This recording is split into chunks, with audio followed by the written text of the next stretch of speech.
L'histoire d'Iblis remonte bien avant la création d'Adam, le premier être humain.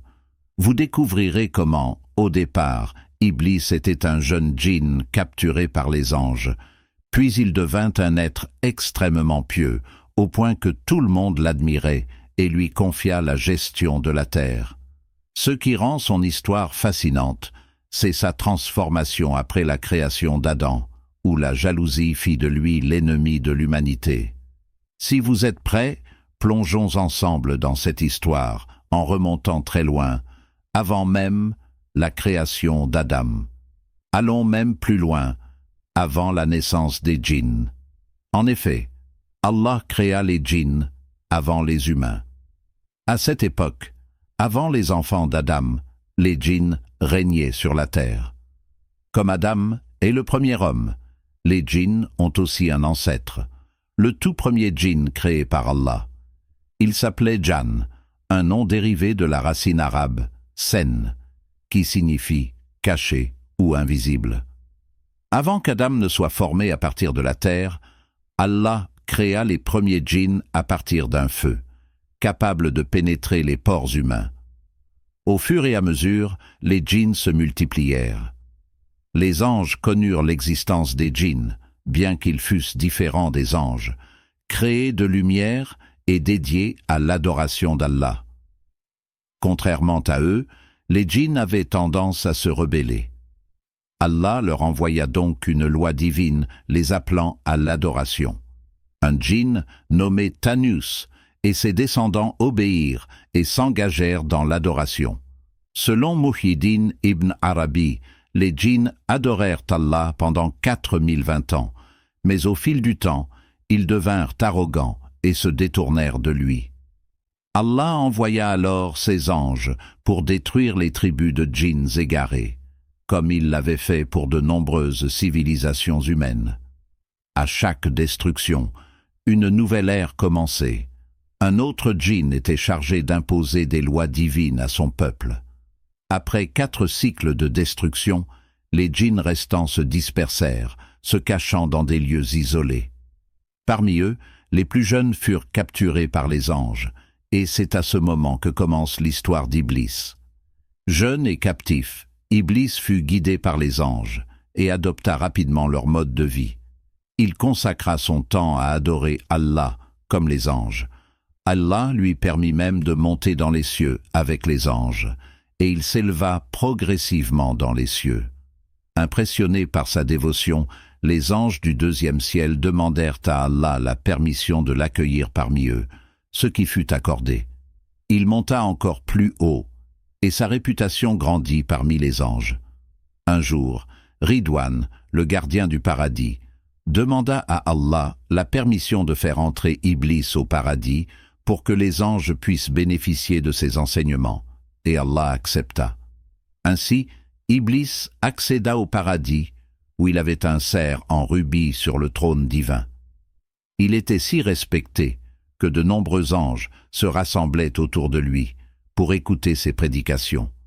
Cependant, Iblis devint tourmenté lorsqu'il observa les djinns sur terre. Il était déçu de leur manque d'adoration envers leur Créateur. Il demanda alors à Allah la permission de descendre sur terre pour inviter ses semblables à suivre la voie de la vérité, ce qui lui fut accordé. Il passa 1000 ans à prêcher, mais malgré ses efforts, seuls quelques djinns se convertirent. Iblis comprit alors qu'il devait à nouveau détruire les tribus égarées. Il obtint la permission d'Allah et participa à leur anéantissement, dispersant les djinns survivants dans des lieux encore plus isolés. Allah confia à Azazel, le nom d'Iblis, la gestion de la terre. C'est à ce moment qu'une transformation commença en lui. Son orgueil, qu'il avait longtemps refoulé, se manifesta. Un jour, Azazel se vantait de ses exploits en privé, affirmant qu'il avait accompli ce que personne n'avait fait avant lui. Son orgueil grandissant le corrompit. Lorsqu'Allah annonça la création d'un nouvel être, l'homme, les anges se questionnèrent sur cette création, doutant de la sagesse d'Allah.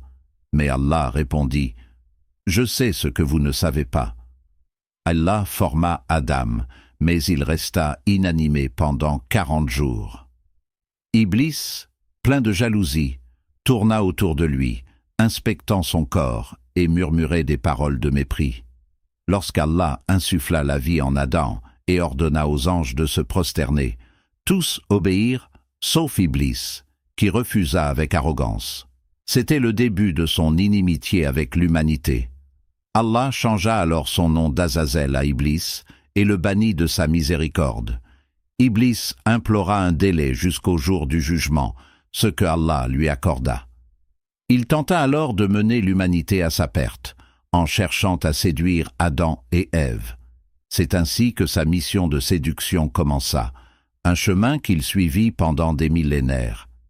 Iblis tenta les humains en leur soufflant de mauvaises pensées, mais il ne peut jamais forcer quelqu'un à faire le mal. Ce pouvoir qu'il exerce sur les humains se limite à les inciter à choisir le mal de leur propre gré. Il n'a aucun pouvoir direct. À travers l'histoire, certains ont tellement accepté la présence de Satan qu'ils ont fini par l'adorer. Aujourd'hui, avec l'avènement de la technologie, Satan trouve de nouvelles façons de tromper les gens, en particulier les jeunes. Cependant, son histoire avec les prophètes demeure fascinante, comme son affrontement avec Moïse, où Satan, sous forme humaine, tenta de le tromper. Mais Moïse rapporta sa demande à Allah, et Satan se vit repousser, ce qui marquait un autre échec dans son objectif. Enfin, le moment viendra où l'ange de la mort, Azraël, viendra prendre l'âme de Satan. Satan cherchera à fuir, mais l'ange de la mort le poursuivra jusqu'au tombeau d'Adam, où il rencontrera une douleur telle que personne n'en a jamais ressenti auparavant. Ce cri de douleur marquera la fin de sa vie, et il sera désormais vaincu, condamné à la souffrance éternelle. L'homme est une créature unique, qui peut surpasser les anges s'il suit la voie de la justice.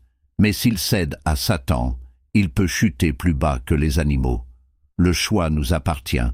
Comme l'a dit Mevlana, parfois les anges envient notre condition, tandis que Satan est répugné par nos actions.